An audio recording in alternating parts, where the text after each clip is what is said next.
Hey guys, SaxDude26 here. Hey there, guys. I'm SonicGhost. And I'm Matt from Matt's LP Adventures. And before I get anywhere near the Knuckles run of Sonic 3 and Knuckles, there's a little gem that I want to dip into first. I see what you did there. Oh, I am so happy to be finally playing this game. This was my foray into the Sonic universe. Sonic Advance 1. Oh, words cannot describe. Such a good game. This is, in a lot of fans' opinion, the true Sonic 4, and they've been saying that for years before Sonic 4 was a thing, since this plays out very much like the Genesis games. If nothing else, this is the bridge from classic to adventure. Oh yeah. Green eyes! And it is so beautiful how well it does it. So we've got a fantastic roster: Sonic, Tails, Knuckles, and the first playable instance of Amy. But of course, like most times, you would expect... No! No, I'm not going to do that. Because of course I'm going to play as Knuckles, don't be ridiculous. So much for Sonic Advance. We're gonna play Knuckles Advance then. Yes, Knuckles Advance. Welcome to Knuckles Advance. Knuckles and Knuckles and Knuckles and Knuckles and Knuckles and Knuckles. No, that won't be until 2017. With Knuckles Mania. Knuckles Mania. Advance. I played this game a lot when I was a kid. I did too, but my only big problem is mine's a bootleg cart. So I've never been able to properly beat the game. I can always get to the final boss, but I always game over there, and it sends me back to the very beginning because I can't save.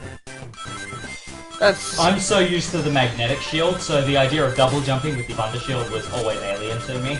But I kind of like the magnetic shield, I've got to be honest. It's a little more balanced. Yeah, it's the only elemental shield in the game.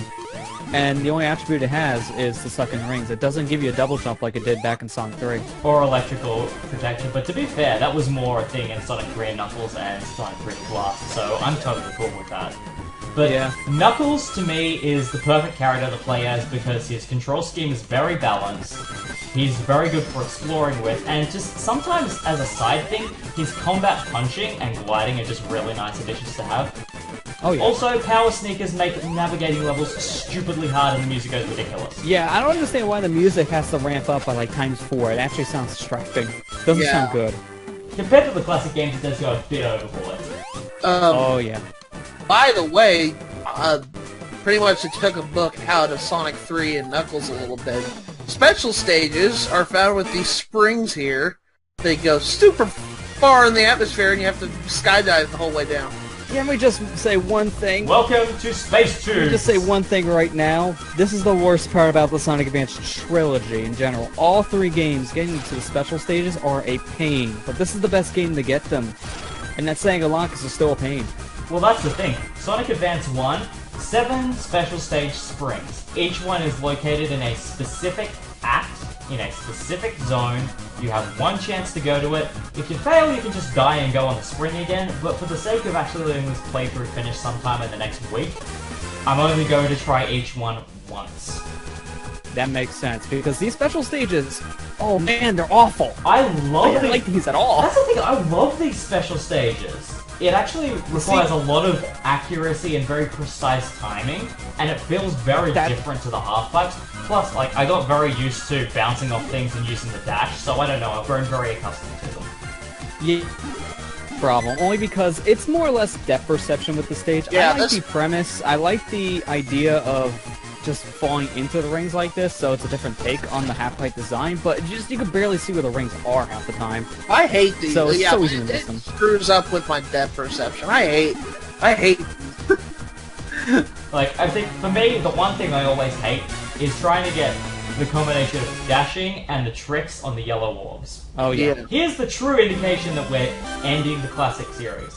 This is the last time you will see Sonic piloting the tornado.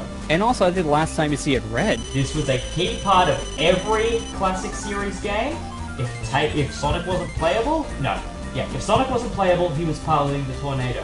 From Adventure onwards, always Tails. This is the last game where the tornado is technically Sonic's plane. Yeah, and like I said before, it's the last time I believe it's red for years, because they kept the blue design for every game it appeared since. Well, no. Tails crashes it in Adventure, and then he remakes it as the Tornado 3 in Unleashed. Yeah, then he makes it Tornado 2, which is blue, and then from there on, whenever they showed Tornado, they usually showed the 2 version, so it's blue. Well, Lester, Sonic Unleashed, it was red. That's true. They changed it back for Unleashed. It's the Tornado 1, which is because it's the Tornado 1, but it says Tornado 3 on it, so I just... Whatever, Tails. It's confusing. Like, you're making about as much sense as the Xbox labeling system. One Xbox, please. So, to reiterate, we're in not Aquatic Ruin Zone. This is the real Neo Original. Yeah. I mean, can't you tell? The checkerboards. Yeah, pretty much.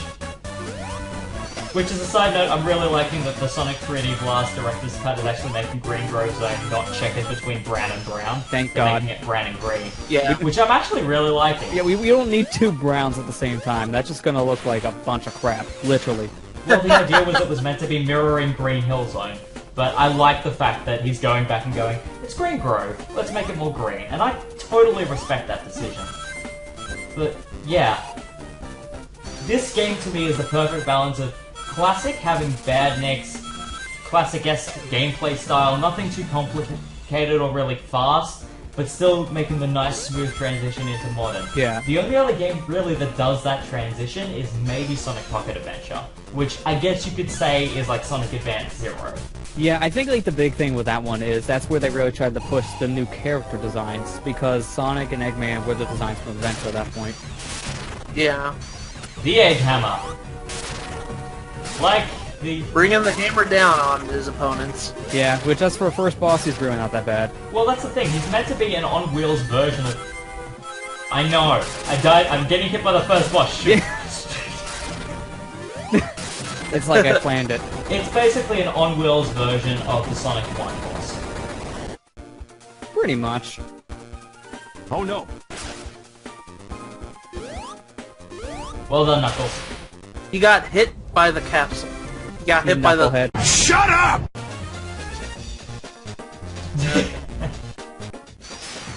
Now to Secret Base.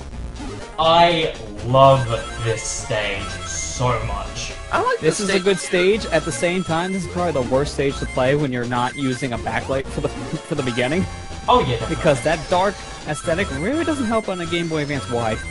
Here's the thing, with that first 10-second section, all you need to do is spin dash right and everything automates itself. Oh yeah. It's just when I first played the game on my GBA Y, I'm like, I can't really see much. What's going on? Oh, there's an actual level here. Okay, because it transitions to factory immediately. I know a lot of people are very partial to Hot Crater from Sonic Advance 2, but I always prefer Secret Base. I feel like it's got the balance of lava and machining very solid. Yeah, it does. And it still feels like a factory. It still feels like a factory as opposed to Hot Crater basically feeling like an advanced version of Underground Zone from Sonic 2 Game Gear. Well, the big thing though is, if you go back to watch the Advance 2 playthrough they did years ago, you'll see the difference between this game and then Advance 2 onwards from Advance 3 is the speed factor. So a lot of those levels, including Hot Crater, my biggest thing about it, when you compare it to this game in particular, is you won't notice a lot of the level design because you'll be going so quick, which could be either a good or a bad thing depending on the level structure. And with Hot Crater, that's why you don't notice a lot of its special little attributes. That's you going backwards. Like, you see the level if you go for the special rings, otherwise... Pretty much because you're zooming past it, so you don't see a lot of the special things they add to the level, and they really don't get to see the design all too much because you're just zipping through it in 3 minutes without stopping. But in a game like this, you're not doing that yet. That's the thing. This is the last game as well until Generations that had the end sign. Yeah. Oh wait, no. Technically it's in the... No, it isn't in the Rush series because they added the gold ring instead. Yeah, true. Okay. I stand corrected. Yeah, they didn't return to the goalpost until, well, technically Sonic 4, but until main series storyline, I guess, Generations. I mean, let's be honest. We're playing Sonic Advance here, and Mania just came out. I'm pretty sure Sonic 4's been retconned. Yeah, because Sonic Mania takes place after the events of 3 and Knuckles, so it has been retconned already. And that's one thing I absolutely hate is why I just don't understand what the deal is with the hate with Sonic 4. I loved both games. I thought they were... The games are fine. I hate the story ending for Sonic 4 Episode 2. I thought that was one of the worst endings I've seen in the game, period. Because I thought I it hate was when bad games too, but that was because they were wanting Sonic 4 Episode 3 and they didn't get it, so... Yeah. I mean, this is convenient for me because I actually just finished recording the ending for Episode 2 from my own personal channel, and at the end of that video, I state, I hate how that ended because they leave it up for interpretation so they can come back for an Episode 3. But the problem was, Sega was basing making an Episode 3 on sales, and Episode 2 did not sell nearly as well as Episode 1 did, so they just scrapped it entirely. And to this day, it has not been concluded. I will say, I didn't hate Sonic Advance, yeah, I'm playing it. I didn't hate Sonic 4, but I definitely think Sonic Mania is a truer testament to what they were originally envisioning. And I like that aspects that they introduced that were unique to Sonic 4 were kind of incorporated into the reimagined Act 2s of every zone. I mean, like, Green Hill Zone has rope and jungle vine puzzles. Yeah, it goes back to some of the advanced style. I've forgotten the name of the zone now. Splash Hill Zone. Those are Splash Hill Zone elements. Yeah. Also elements from this, too. They're honouring the idea don't get me- of trying something unique, and I like that. Yeah. Yeah, don't get me wrong, I think Sonic Mania is a truer testament to Sonic 4, but I don't like, and I know this is just the fan base talking, but I just don't like how it's pretty much been... Sonic 4 has just been shelved because it's just like, oh, well, Mania's better, so let's just forget that Sonic 4 ever happened. You know? I thought Sonic 4 was great as a concept, and I like the fact that it's still... I bought 3 versions of Sonic 4 Episode 1, and 3 versions of Sonic 4 Episode 2. So it's just like, okay, well, I think the game's just fine. They played just fine, and just... I think we'll probably get more into this when we get to the Sonic 4 Episode 1 playthrough, since that's already been recorded. We just gotta commentate over that. But what does the Chow do? Me, yeah, what does the Chow do in the special stage? I forgot what it did. Yeah. Oh, the Chows! The Chows are like the last appearance in the whole series of continues. Well, no, Sonic Advance 3 still has Chow. Yeah, well, the Chow in Sonic Advance 1 are your means of getting continues. Oh, okay. Oh, okay. And if you get, I think, over 200 rings in a special stage as well, you get an extra continue. So if you get a Chow and 200 rings, you get 2 continues. Interesting. Wow. Which, given the fact that the life counter still goes over 9, even though it only displays it up to 9, is a bit backwards. But I like that they're there. Yeah. This is technically the first appearance of Chow in the series as well, which is a great, like, connection then into Sonic Advance 2 and Sonic Advance. Yeah, exactly. It connects the Adventure series with this pretty streamlined. Because, yeah, they were first introduced in Adventure in 98.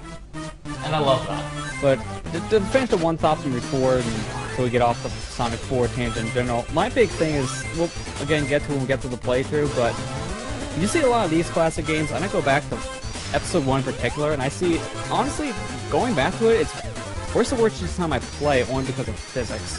And that's why a lot of people have complained about it. It's not that it's a bad game, but being designed on the rush physics alone is why a lot of people hate it, which is why a lot of people, before Mania came out, said this is the true Sonic 4. But like I mentioned earlier, this plays pretty much like a Genesis game. It's very good with its physics, it's very faithful to the originals, and the amount of speed is very similar to Genesis, but not too fast like Advance 2 or 3. Yeah. It's like that good mix. Yeah, you're gonna notice I get hit by stuff. I like that. Ow. Oh yeah, I keep forgetting that the ground pound actually hurts you, provided you're on the ground pound hurts you. Oh, yeah. Yeah, it does, no matter where you are on the stage. But it's questionable when you first play. It's like, wait, he hit me nowhere near me! Get out of here, Eggman. Oh no. Knuckles, can you just please move? You know it's coming. You're welcome. You're welcome. And this is why you have brain So damage. that's it for Zone 2. And next time on Let's Play Sonic Advance, we'll be heading to Zone 3.